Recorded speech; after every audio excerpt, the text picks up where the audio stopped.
That morning started like any other. I was in the middle of preparing for a Zoom meeting when my laptop suddenly froze.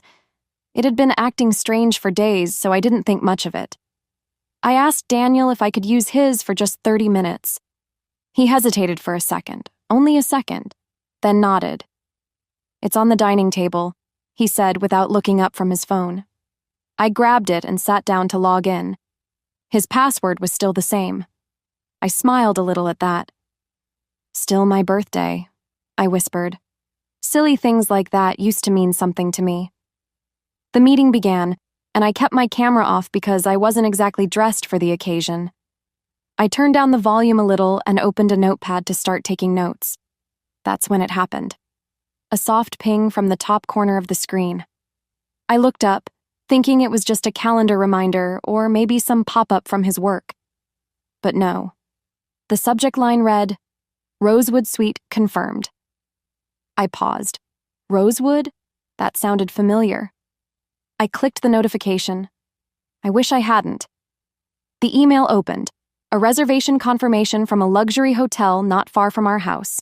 2 nights, a suite, champagne service. The check-in date was just last weekend. When Daniel said he had an overnight strategy meeting, my mouth felt dry. I scrolled further. Attached to the email were photos. Not many, just 3.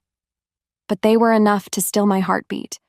The first one was of the suite itself, gold pillows, a red rose on the bed. The second, Daniel, shirtless, leaning against white pillows, smiling lazily into the camera. I could see his necklace, the one I gave him 2 anniversaries ago. Then came the third photo.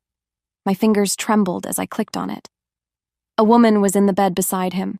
Her hair fell over her shoulders in soft brown waves. She was looking away from the camera, sipping wine. Only part of her face showed. But I knew that profile. I knew that silver anklet around her left ankle. I knew the tiny brown birthmark near her shoulder. I knew her. It was Linda, my sister, my divorced elder sister. I don't remember breathing for the next 10 seconds. My eyes burned, but no tears came. I just stared at the screen. I stared until the screensaver kicked in and the image vanished. I sat there, frozen, my thoughts spinning out of control. Was I mistaken?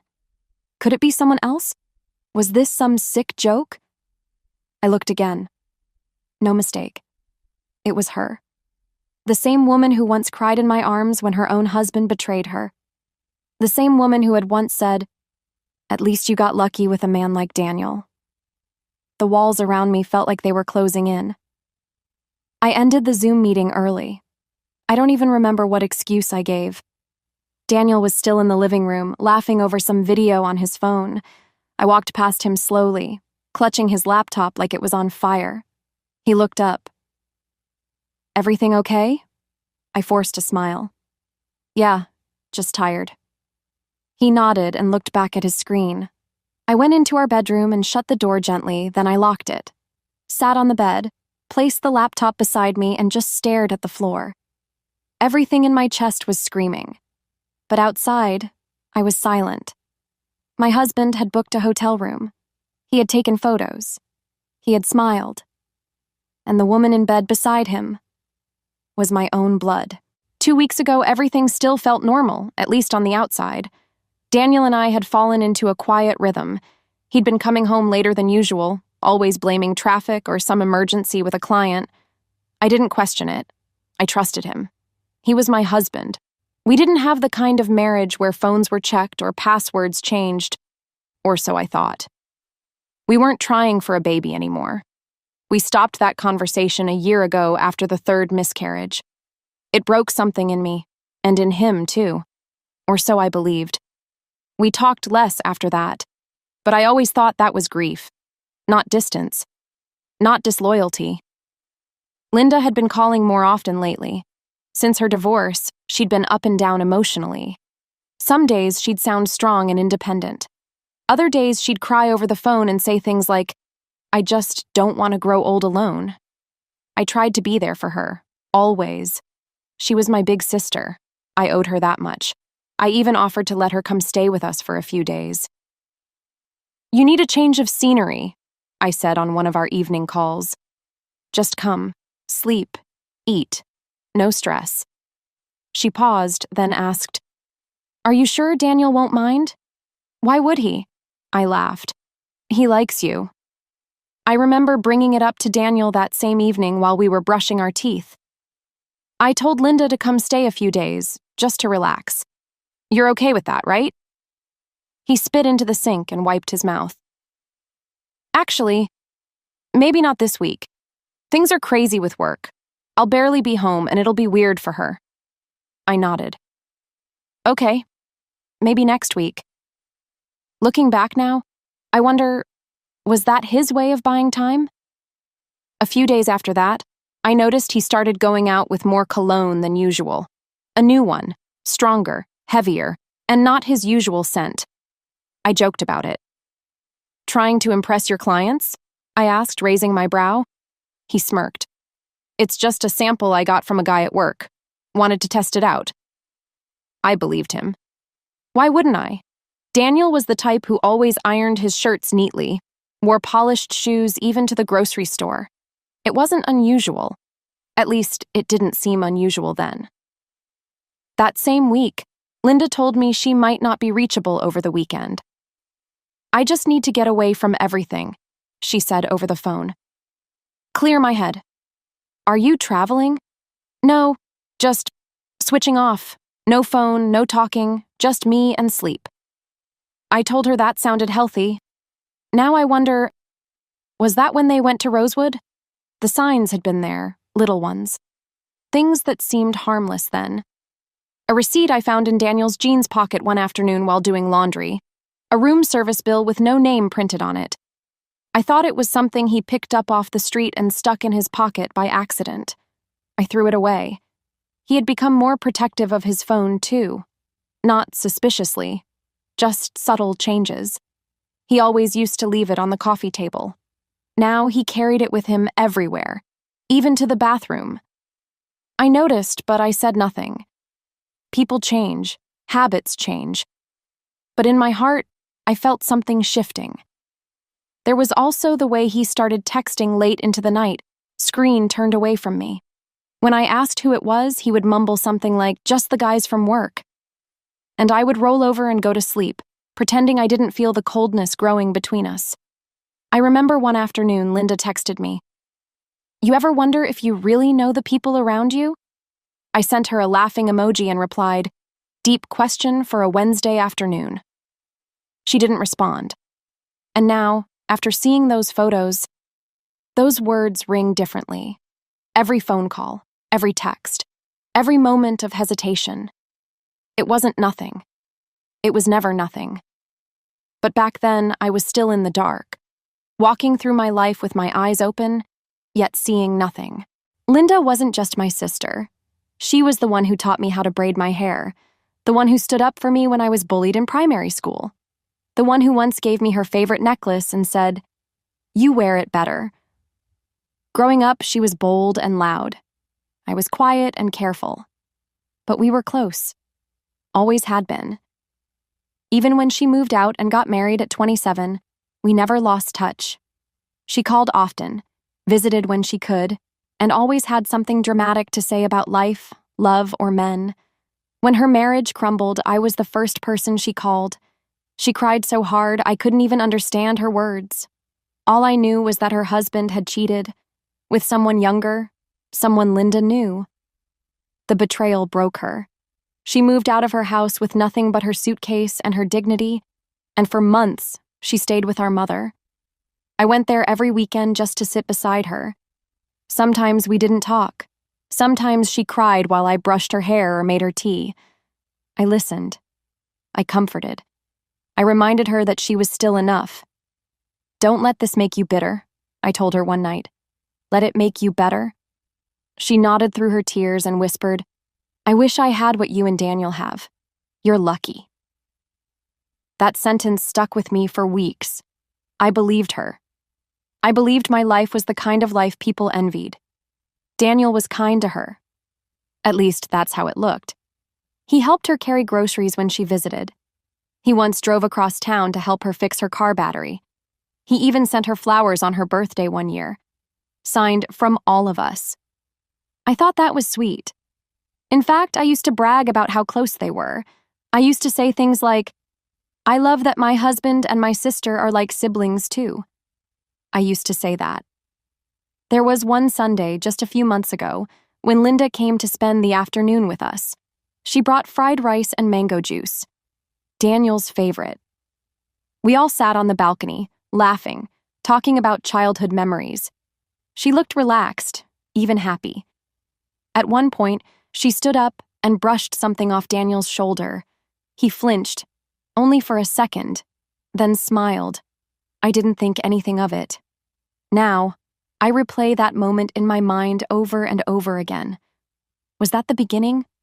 Or had it already started? Was I so blind that I couldn't see the closeness shifting? After she left that evening, Daniel said something strange. "Your sister's different now, softer." I asked what he meant. He shrugged. "Just, she's grown." That was the first time I saw something different in his tone when he talked about her. I didn't realize it then, but I do now. There were other things, too. The way her eyes stayed on him a little too long. The way he laughed at her jokes more than mine. But I didn't want to be suspicious. I trusted both of them. Completely. I remember one evening when I was sick with a fever and Daniel was away for a conference.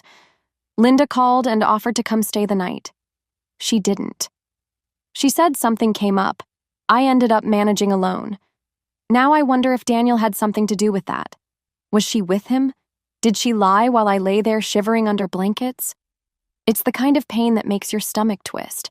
The kind that makes every memory feel poisoned. Linda, my sister, my friend, my closest person in the world. What kind of person do you have to be to do this? And more painfully, what kind of fool do you have to be not to see it coming? After I saw those photos, everything in my head became noise. But slowly, pieces started coming together, things I had ignored, little moments I brushed off. Now they all made sense. I remembered a day, just last week, when Daniel came home late. I was already in bed. He crept in, kissed me on the forehead, and said, "Long night. I'm exhausted." I turned to hug him, and that's when I smelled it. Not my perfume, not his cologne. Something else. Sweet, expensive, floral. At the time, I didn't say a word.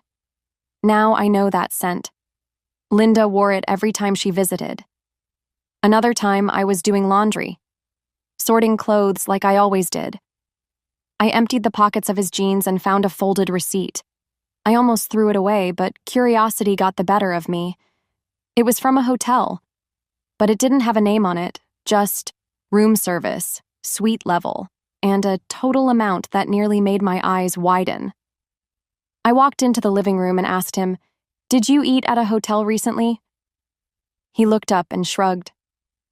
"Yeah, took a client out. She wanted something fancy." I covered it. I believed him. Of course I did. It never even crossed my mind to look deeper. Then there was the bank account. Daniel and I shared a joint account, not because we had to, but because we trusted each other. At least, I thought we did. After that email, I logged into the account out of instinct. My fingers shook as I typed the password. It loaded slowly. Too slowly. Like even the computer knew what I was about to see. Large withdrawals, big ones. Every weekend for the last 3 months. I scrolled down, same pattern. Fridays, always around the same time. He never mentioned anything about these. When I asked him before why he'd been moving cash, he said, "Investments. I'm helping a client flip a house. Don't worry, it'll come back with profit." I had smiled. I even said, "That's smart." Now I felt stupid. Still, something kept nagging me. Something I couldn't let go. Rosewood. Why that name sounded so familiar. Then it hit me. Linda's old wedding anniversary had been celebrated there, their 3rd one. I remembered it because she had posted dozens of photos on Facebook that year. They went all out. Gold room, Jacuzzi tub, the same white bathrobes. My heart dropped. She knew that place. She had good memories there. Or maybe dangerous ones. I had to be sure. So I did something I never thought I'd do. I went to the hotel myself. I dressed up, pulled my hair back neatly, and told Daniel I was going to see a friend. He didn't ask which one. I arrived at Rosewood in the afternoon. The lobby smelled of fresh lilies and money. I walked up to the desk, pretending to be someone interested in booking a room. "Do you have any suites available this weekend?" I asked politely. The receptionist smiled warmly. "Yes, ma'am. In fact, we recently hosted Mr. and Mrs. Osayande. They stayed in the honeymoon suite. Would you like something similar?" I blinked. Mr. and Mrs. Osayande? That was my mother's name. Linda had kept that surname after her divorce, probably for professional reasons. I nodded slowly, trying to keep my voice from shaking. "Yes, that suite sounds perfect. Can I see pictures?" She showed me a few. I pretended to be impressed, made an excuse about checking with my husband, and walked out calmly. But inside I was crumbling. They used our family name. They didn't even bother to hide. Every single lie was now showing its face. And I was the last to know. I wasn't looking for a fight. I wasn't even sure what I wanted anymore. Answers, maybe. But the truth? It already hurt too much. After the visit to Rosewood, I came home to find Daniel in the kitchen, whistling while making tea. Like nothing was wrong. Like our life wasn't falling apart silently beneath us. I walked past him without saying a word. He called out, "Want some?" I shook my head and kept walking. That night, while he was in the shower, I noticed he had left his phone on the bed. He never did that anymore.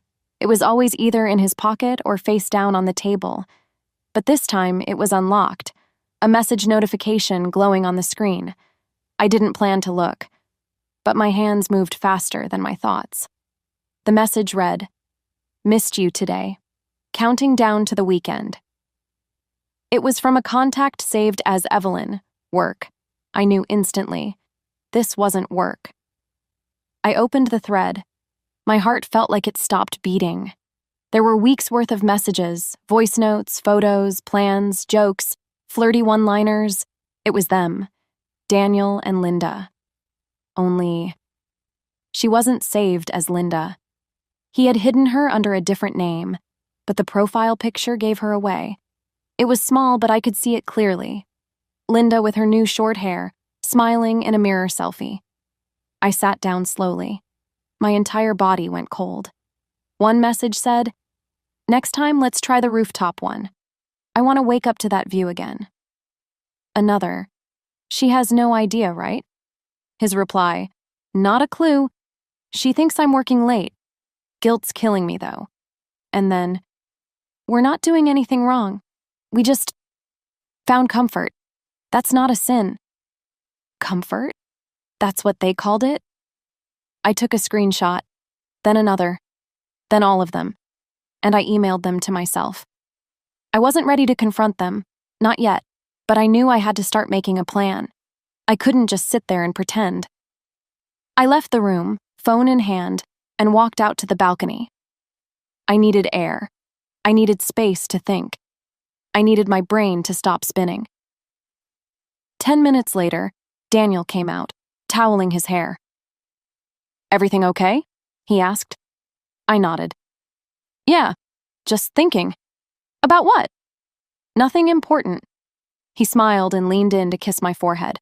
I didn't move. I let him do it. I think that scared me the most, how easy it was to lie, to pretend, just like they had. The next morning, I called Linda from a different number. I didn't want her to know it was me. She picked up after 2 rings. Her voice was quiet, sleepy. "Hello?" I changed my tone. "Hi, sorry to bother you. Is this Linda Osayande?" She hesitated. "Yes?" "I'm calling from a bridal vendor list. We're updating our contacts and—" "I'm not interested, sorry," she said quickly and hung up. She didn't recognize my voice. Or maybe she did, and she panicked. That afternoon, I sent her a simple text from my own number. "Hey, been trying to reach you. Everything okay?"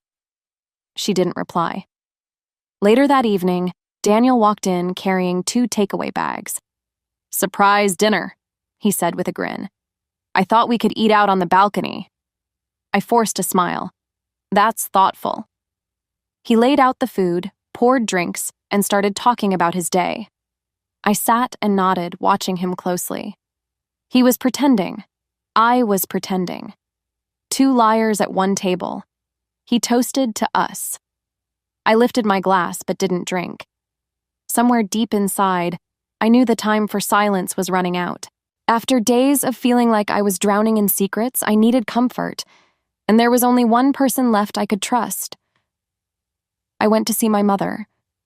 I didn't tell Daniel I was going. I just packed a small bag and left early one morning while he was still asleep. My hands shook as I drove. Every red light felt like it was taking forever.